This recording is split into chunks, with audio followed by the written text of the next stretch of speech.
Welcome to my Sunday vlog. ಯಾವಾಗಲೂ ವೀಕಲ್ಲಿ non veg ತಿನ್ನೋದಕ್ಕೂ weak ಎಂಡಲ್ಲಿ ಮನೇಲಿ ನಾವೇ ಎಲ್ಲರೂ ಕುತ್ಕೊಂಡು ಮಾಡಿ ತಿನ್ನೋದಕ್ಕೂ ಒಂಥರ ಸ್ಪೆಷಲ್ ಗೈಸ್. ಸೊ ಇವತ್ತು ನಮ್ಮ ಮನೇಲಿ ಮಟನ್ ಬಿರಿಯಾನಿ, ಚಿಕನ್ 65. ಬನ್ನಿ ನೋಡೋಣ.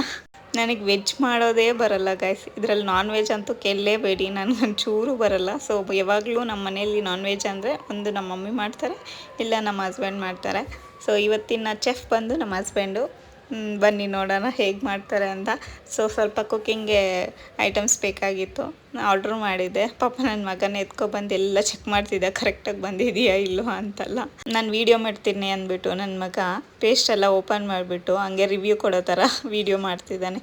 ಫೋನ್ ಆನ್ ಆದರೆ ಸಾಕು ಗೈಸ್, ಅವನೇ ಒಂದು ವ್ಲಾಗರ್ ಆಗಿಬಿಡ್ತಾನೆ. ಅಂತೂ ಇಂತೂ ಎಲ್ಲ ಪ್ರಾಡಕ್ಟ್ ರಿವ್ಯೂ ಮಾಡ್ದೆ. ಸೊ ಸಾಕಾಯಿತು. ಸೊ ಏನು ಮಾಡೋದ ಅಂತ ಯೋಚನೆ ಮಾಡ್ತಿದ್ದೆ. ಈ ಬೋರ್ಡ್ ಕಣ್ಣಿಗೆ ಬಿತ್ತು, ತಗೊಬಂದು ಎಲ್ಲ ಶೇಪ್ಸ್ದು ಬರಿತಾ ಇದ್ದ. ಮಕ್ಕಳು ಯಾವಾಗಲೂ ಅಷ್ಟೇ ಗೈಸ್, ಒಂದು ಸೆಕೆಂಡ್ ಸುಮ್ಮನೆ ಕುತ್ಕೊಳಲ್ಲ. ಅದು ಎನರ್ಜಿ ಅದು ಎಲ್ಲಿಂದ ಬರುತ್ತೋ. ನಾವಂತೂ ಒಂದು ಸೆಕೆಂಡ್ ಸುಮ್ಮನೆ ಕುತ್ಕೊಂಡ್ರೆ ಸಾಕಂತ ಕಾಯ್ತಾ ಇರ್ತೀವಿ. ಅವರು ಸುಮ್ಮನೆ ಒಂದು ಸೆಕೆಂಡು ಕುತ್ಕೊಳಲ್ಲ. ಎದ್ದೊಳ್ತಾರೆ, ಆಟ ಆಡ್ತಾರೆ, ಹೋಗ್ತಾರೆ, ಬರ್ತಾರೆ, ಅದು ಬರೀತಾರೆ, ಇದು ಕಿತ್ತಾಕ್ತಾರೆ, ಗೊಂಬೆಗಳು ಇಟ್ಕೊಂಡು ಆಟಾಡ್ತಾರೆ, ಏನಾದರೂ ಒಂದು ಮಾಡ್ತಾನೆ ಇರ್ತಾರೆ. ಅದು ಹೆಂಗೆ ಆ ಎನರ್ಜಿ ಅವ್ರ ಹತ್ರ ಇದೆಯೋ ನನಗಂತೂ ಗೊತ್ತಿಲ್ಲ. ಸೊ ಅಷ್ಟರಲ್ಲಿ ನಮ್ಮ ಹಸ್ಬೆಂಡ್ ಬಿರಿಯಾನಿ ಆಲ್ಮೋಸ್ಟ್ ರೆಡಿ ಆಗಿಬಿಟ್ಟಿತ್ತು. ಚಿಕನ್ 65ಗೂ ರೆಡಿ ಮಾಡಿಬಿಟ್ಟಿದ್ರು. ರೈಸ್ ಇವತ್ತು ಜೀರಾ ಬಿರಿಯಾನಿ ರೈಸೇ ಹಾಕಿದ್ವಿ. ಸೊ ಟೇಸ್ಟ್ ಚೆನ್ನಾಗಿರುತ್ತೆ ಆ ರೈಸಲ್ಲಿ ಹಾಕಿದ್ರೆ. ಆಮೇಲೆ ನನ್ನ ಮಗು ನಾಳೆ ಮಂಡೇ ಅಲ್ವಾ, ಸೊ ಅದಕ್ಕೆ ನೈಲ್ಸ್ ಎಲ್ಲ ಕಟ್ ಮಾಡಿ ಹೋಮ್ವರ್ಕ್ ಎಲ್ಲ ಬರೆಸ್ಬೇಕಾಗಿತ್ತು. ಇವತ್ತೇ ಬರೆಸ್ಬೇಕು. ಜಾಸ್ತಿ ಕೊಟ್ಟವ್ರೆ, ಸಂಡೇ ಅಂದ್ಬಿಟ್ಟು 3 ಏನೋ ಕೊಟ್ಟಿದ್ರು. ಸರಿ ಅಂತ ಅವನಿಗೆ ಹೋಮ್ವರ್ಕ್ ಬರೆಸ್ತಾ ಇದ್ದೀನಿ. ಒಂದು ಕಡೆ ನಾನು ಇಲ್ಲಿ ಮಗುಗೆ ಹೋಮ್ವರ್ಕ್ ಬರೆಸ್ತಾ ಇದ್ದೆ, ಮತ್ತೊಂದು ಕಡೆ ನಮ್ಮ ಹಸ್ಬೆಂಡ್ ಇನ್ನೂ ಬಿರಿಯಾನಿ ಮಾಡ್ತಾನೇ ಇದ್ದರು. ಸೊ ನನಗೆ ಸುಸ್ತಾಗೋಯ್ತು. ನಮ್ಮ ಹಸ್ಬೆಂಡು ಬಿರಿಯಾನಿ ಟೇಸ್ಟಾಗಿ ಮಾಡ್ತಾರೆ ಗೈಸ್, ಬಟ್ ಪ್ರಾಬ್ಲಮ್ ಏನಂದರೆ ಟೈಮಿಂಗೇ ಲೇಟು ಗೈಸ್.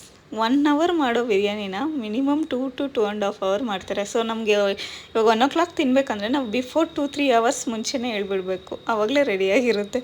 ಸೊ ಅದಕ್ಕೆ ಅವ್ರಿಗೆ ಸ್ಟಾರ್ಟಿಂಗಲ್ಲೇ ನಾನು ಟೈಮರ್ ಆನ್ ಮಾಡಿಕೊಟ್ಟಿದ್ದೆ, ಎಷ್ಟು ಅವರ್ ಮಾಡ್ತೀವಿ ಇವತ್ತು ನೋಡೋಣ ಅಂದ್ಬಿಟ್ಟು.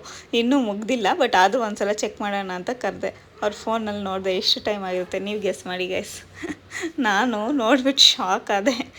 ಆಲ್ಮೋಸ್ಟ್ 1 hourಗೆ ಇನ್ನೂ 15 minutes ಏನೋ ಇತ್ತು, ಬಟ್ ಇನ್ನೂ ಏನೋ 50% ನಡೀತಿದೆ, ಇನ್ನೂ ಬಿರಿಯಾನಿ ಮುಗ್ದಿಲ್ಲ. ನೋಡೋಣ. ಕೊನೆಗೂ ಆಲ್ಮೋಸ್ಟ್ 2 hours ನಂತರ ಬಿರಿಯಾನಿ ಮುಗೀತು. ನಾನು ಹೋಮ್ವರ್ಕ್ಸ್ ಬರ್ಸಿ ಸಾಕಾಗ್ಬಿಟ್ಟೆ. ಅದಕ್ಕೆ ನಮ್ಮ ಹಸ್ಬೆಂಡ್ ಹತ್ರ ಕೊಟ್ಬಿಟ್ಟೆ, ನೀನೇ ಬರ್ಸ್ಕೊ ಅಂತ. ಸೊ ಅವ್ರು ಸ್ವಲ್ಪ ಬರೆಸ್ತಾಯಿದ್ರು, ಹೇಳ್ಕೊಡ್ತಾಯಿದ್ರು. ಅಷ್ಟರಲ್ಲಿ ನನಗೆ ಸುಸ್ತಾಗಿದೆ ಅಂತ ಹೇಳಿದ್ಕೆ ನನ್ನ ಮಗು ವಾಟರ್ ತಗೊಬಂದು ಕೊಡ್ತಿತ್ತು. ಕ್ಯೂಟ್ ಅನ್ನಿಸ್ತು.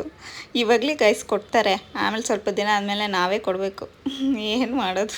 ಫೈನಲಿ ಬಿರಿಯಾನಿ ಮತ್ತು ಕಬಾಬ್ ಟೇಸ್ಟ್ ಮಾಡಿದ್ರಿ, ಸಖತ್ತಾಗಿತ್ತು ಟೇಸ್ಟು. ಅಷ್ಟೇ ಗೈಸ್, ಈ ವ್ಲಾಗ್ ಇಲ್ಲೇ ಎಂಡ್ ಮಾಡ್ತಿದ್ದೀನಿ. ಇಷ್ಟ ಆದರೆ ಲೈಕ್ ಮಾಡಿ, ಶೇರ್ ಮಾಡಿ, ಫಾಲೋ ಮಾಡೋದು ಮರಿಬೇಡಿ. ಸಿ ಇನ್ ನೆಕ್ಸ್ಟ್ ವ್ಲಾಗ್. ಟಾಟಾ.